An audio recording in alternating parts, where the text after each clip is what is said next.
Imagine uma jovem órfã, simples e invisível aos olhos do mundo, se tornar a mulher mais poderosa de um império. Uma rainha que arriscou a própria vida para salvar seu povo. Essa é a história de Esther, a mulher que foi levantada por Deus para um tempo e um propósito específico. Tudo começou no reino da Pérsia. O rei Assuero, após banir a rainha Vasti, mandou buscar as mais belas jovens do império para escolher uma nova rainha. Entre elas estava Esther, uma judia criada por seu primo Mardoqueu, que a orientou a manter sua origem em segredo. Sem saber, Esther estava sendo posicionada por Deus para um propósito muito maior do que a coroa. Ela foi escolhida pelo rei, conquistou o palácio e o coração de uma nação. Mas, enquanto Esther vivia no palácio, uma ameaça surgia nas sombras. Amã, um homem ambicioso e cruel, foi nomeado como o mais alto oficial do rei. Ele exigia que todos se curvassem diante dele. Mas Mardoqueu, que servia ao Deus verdadeiro, se recusou. Tomado pelo orgulho, Amã planejou algo terrível: destruir não apenas Mardoqueu, mas todos os judeus do império. Ele convenceu o rei a assinar um decreto que autorizava o extermínio de todo o povo judeu em uma data marcada. Ao saber disso, Mardoqueu enviou uma mensagem a Esther: "Não pense que, por estar no palácio, você escapará. Se você se calar agora, socorro virá de outro lugar. Mas, quem sabe, se não foi para este momento que você chegou ao trono." Esther tinha medo. Aproximar-se do rei sem ser chamada podia significar a morte. Mas ela decidiu confiar. Reuniu coragem, jejuou por 3 dias e pediu que todos os judeus fizessem o mesmo. E então, arriscando tudo, Esther se apresentou diante do rei. O rei a olhou e estendeu o cetro. Ela foi ouvida. Com sabedoria, Esther preparou 2 banquetes para o rei e para Hamã. No segundo, ela revelou a verdade: "Sou judia, e Amã planejou a destruição do meu povo." O rei ficou furioso. Amã foi punido e um novo decreto foi escrito. Os judeus poderiam se defender. Na data marcada, eles resistiram e venceram. O que era para ser o fim se tornou um novo começo. E tudo isso porque uma mulher decidiu obedecer a Deus, mesmo com medo. Esther não salvou seu povo com espadas ou exércitos. Ela venceu com jejum, fé e coragem. Ela entendeu que sua posição não era por acaso, era propósito.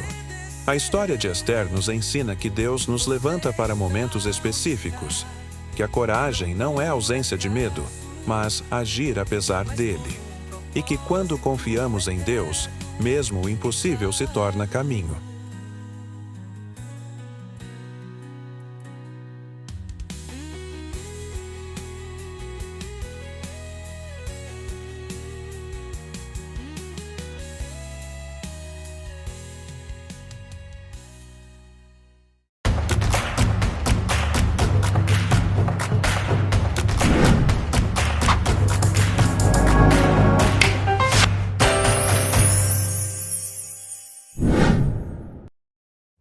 Imagine um jovem que teve sonhos grandiosos, mas foi traído pelos próprios irmãos, vendido como escravo, preso injustamente, e mesmo assim se tornou o homem mais poderoso do Egito. Esse é José, o homem que aprendeu que os planos de Deus nunca falham, mesmo quando tudo parece dar errado. José era o filho preferido de Jacó.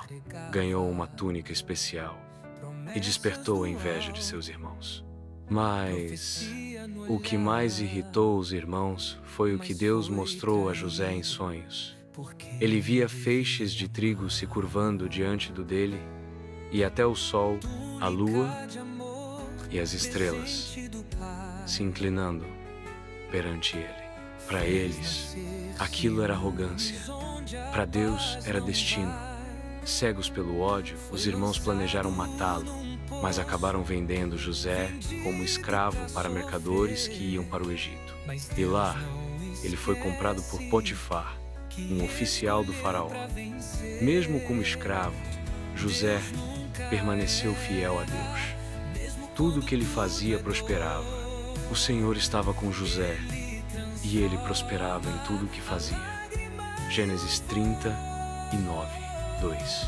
Mas quando parecia que as coisas iam melhorar, José foi injustamente acusado pela esposa de Potifar e jogado na prisão.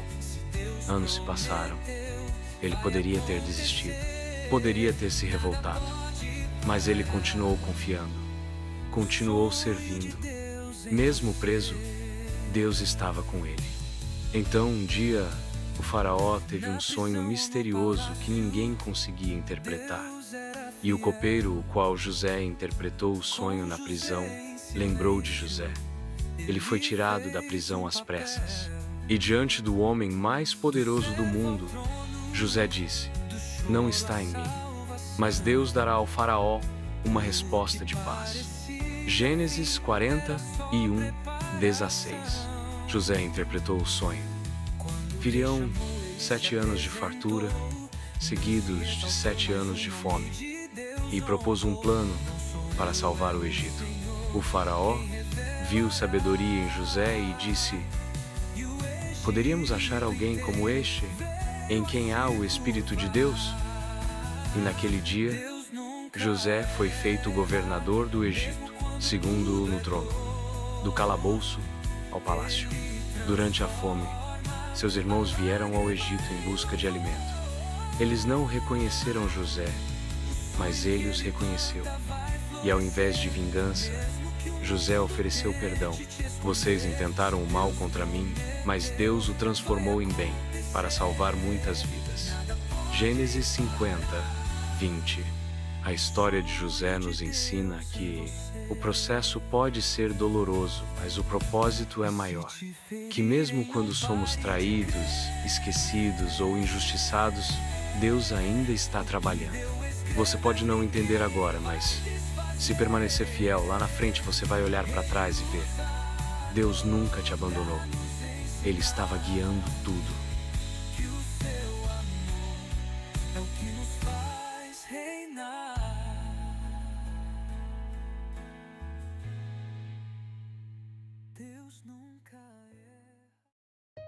Sob o manto da noite, o céu se abre, liberando um brilho divino que anuncia uma visita celestial à humilde morada de Maria.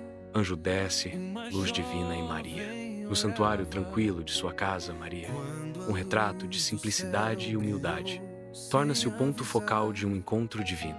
Num gesto de paz, Gabriel estende a mão, a sua voz ecoando suavemente com a promessa da concepção de Jesus.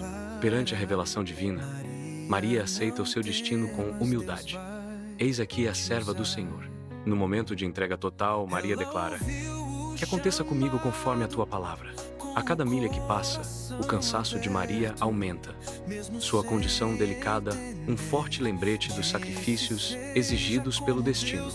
A determinação inabalável de José protege Maria das provações da estrada, enquanto ele lidera com um coração cheio de amor e responsabilidade. Poerentos e gastos, ele segue em frente com silenciosa determinação, suas silhuetas pintando um retrato de resiliência contra o horizonte.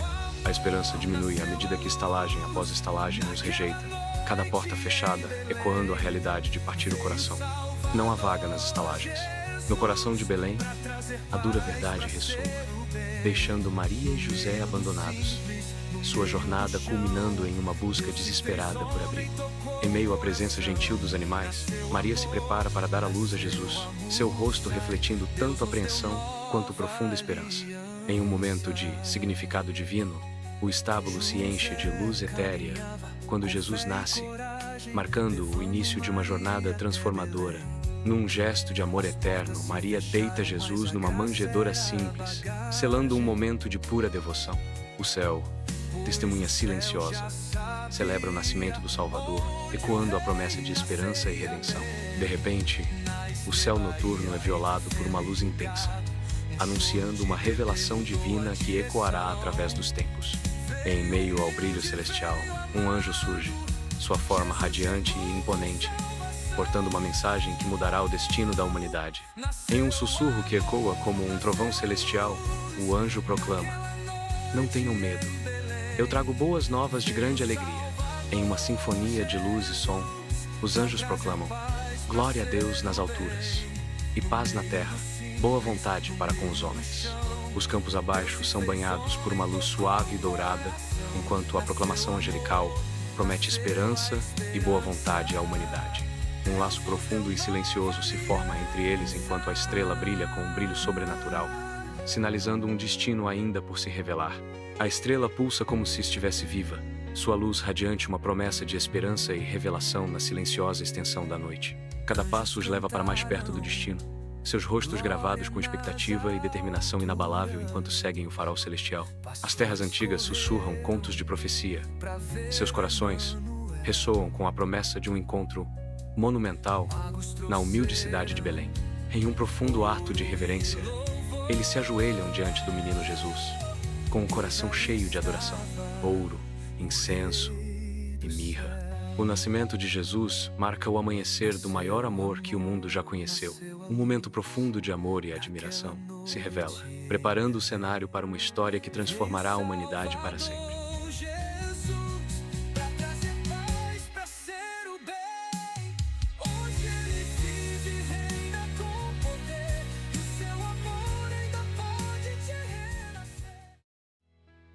Você já imaginou estar preso à mesma calçada todos os dias da sua vida? Ele não andava, não porque não queria, mas porque nunca pôde. Desde que nasceu, aquele homem não sabia o que era dar um passo. Diariamente, levavam-no à Porta Formosa, mendigando moedas. Era o máximo que esperava da vida, esmolas. Mas naquele dia, tudo mudou. Era cerca da hora 9:03 da tarde. Pedro parou. Esmola? Um pão? Olhou bem nos olhos dele e disse algo que o paralítico jamais esqueceria. Olha para nós. O mendigo levantou os olhos, com esperança. E então, Pedro falou, não tenho prata nem ouro, mas o que tenho, isso te dou. Em nome de Jesus Cristo Nazareno, levanta-te e anda. Na mesma hora, Pedro segurou sua mão direita e o levantou. Os pés e tornozelos do homem se firmaram. Pela primeira vez na vida, ele andou. Não, ele não só andou, ele saltou, ele correu. Ele entrou no templo com eles, andando e louvando a Deus. O templo parou. Todos o conheciam como o mendigo da porta, mas agora ele era um milagre ambulante. E tudo isso começou com um olhar, com fé e com o nome que está acima de todo nome.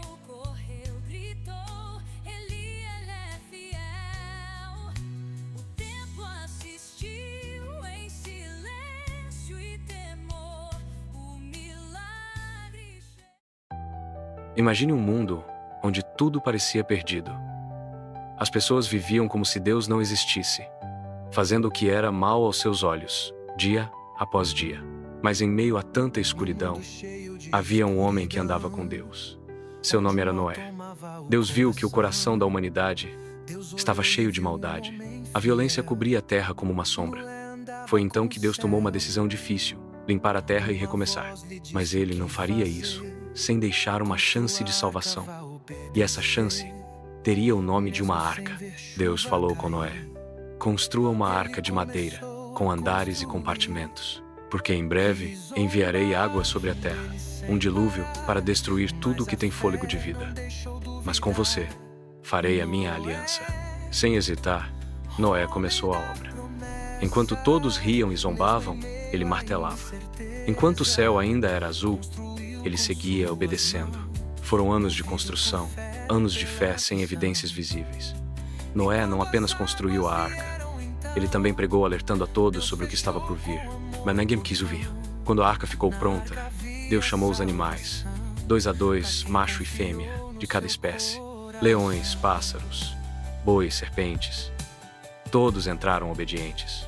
Noé, sua esposa, seus 3 filhos e as noras entraram por último. E então foi o próprio Deus quem fechou a porta. As nuvens se encheram, o vento soprou e a chuva começou. Primeiro gotas, depois rios vindos do céu e da terra. O mundo que conheciam foi coberto pelas águas. Durante 40 dias e 40 noites, a arca flutuou sobre as profundezas. Mas Noé não estava sozinho. Deus estava com ele. E quando o tempo certo chegou, as chuvas cessaram e as águas começaram a baixar.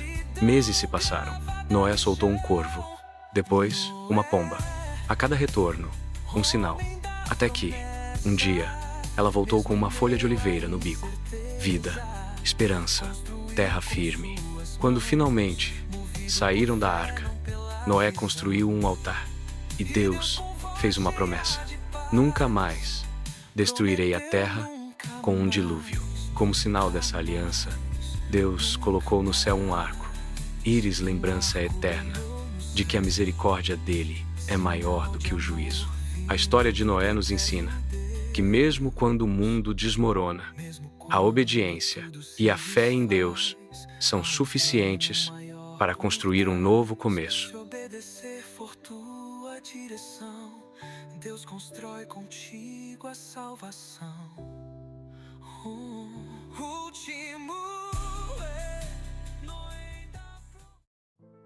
Imagine um homem tão forte que conseguia derrotar um leão com as próprias mãos. Um guerreiro capaz de vencer 1000 soldados sozinho. Esse homem existiu, e sua história está na Bíblia. Seu nome era Sansão, um escolhido de Deus para libertar Israel dos filisteus. Mas sua força não vinha dos músculos, e sim de algo muito maior. Antes mesmo de Sansão nascer, um anjo apareceu à sua mãe, que não podia ter filhos, e disse: "Você terá um filho. Ele será um nazireu, separado para Deus. Nunca corte o cabelo dele, porque Deus lhe dará uma força incrível para começar a libertação de Israel." E assim Sansão nasceu, cresceu forte e destemido, pois o Espírito do Senhor estava sobre ele. Desde jovem, Sansão demonstrava um poder impressionante. Um dia, enquanto caminhava por um vinhedo, um leão feroz saltou contra ele. Mas, sem nenhuma arma, ele agarrou o leão e o despedaçou como se fosse um animal pequeno. Algum tempo depois, ao passar pelo mesmo lugar, viu que dentro da carcaça do leão havia um enxame de abelhas e mel. Ele pegou um pouco de mel e comeu, sem contar a ninguém. Os filisteus, inimigos de Israel, começaram a temer Sansão. Em uma ocasião, ele foi cercado por 1000 soldados. Sem espada ou lança, encontrou apenas a queixada de um jumento no chão. E com ela, lutou e derrotou todos os inimigos, pois o Senhor lhe deu força. Mas apesar de ser um guerreiro poderoso, Sansão tinha um ponto fraco. Ele confiava demais em pessoas erradas. Sansão se apaixonou por uma mulher chamada Dalila, sem saber que os filisteus a haviam subornado para descobrir o segredo de sua força. Durante dias ela insistiu: "Diga-me, Sansão, de onde vem sua força?" No início ele enganou Dalila com respostas falsas, mas ela não desistiu, pressionando-o dia após dia até que Sansão, exausto, contou a verdade: "Minha força vem de Deus. Nunca cortaram meu cabelo porque sou nazireu. Se meu cabelo for cortado, ficarei fraco como qualquer outro homem." Naquela noite, enquanto Sansão dormia, Dalila chamou um homem para cortar suas tranças. Quando os filisteus chegaram, ele tentou reagir, mas sua força havia desaparecido. Capturado, teve seus olhos arrancados e foi levado como prisioneiro, sendo forçado a girar um moinho como um escravo. Por muito tempo, Sansão ficou preso, humilhado e arrependido por ter desobedecido a Deus. Mas, sem que os filisteus percebessem, seu cabelo começou a crescer novamente. Um dia, os filisteus fizeram uma grande festa no templo de Dagom, seu deus falso. Trouxeram Sansão para zombar dele diante de milhares de pessoas. Ele foi colocado entre 2 colunas do templo e, naquele momento, fez uma última oração: "Senhor, lembra-te de mim. Dá-me força mais uma vez para que eu possa me vingar dos filisteus." Então, Sansão apoiou as mãos nas colunas e, com toda a força que Deus lhe deu, empurrou com tudo o que tinha. As colunas cederam e todo o templo desabou sobre os filisteus.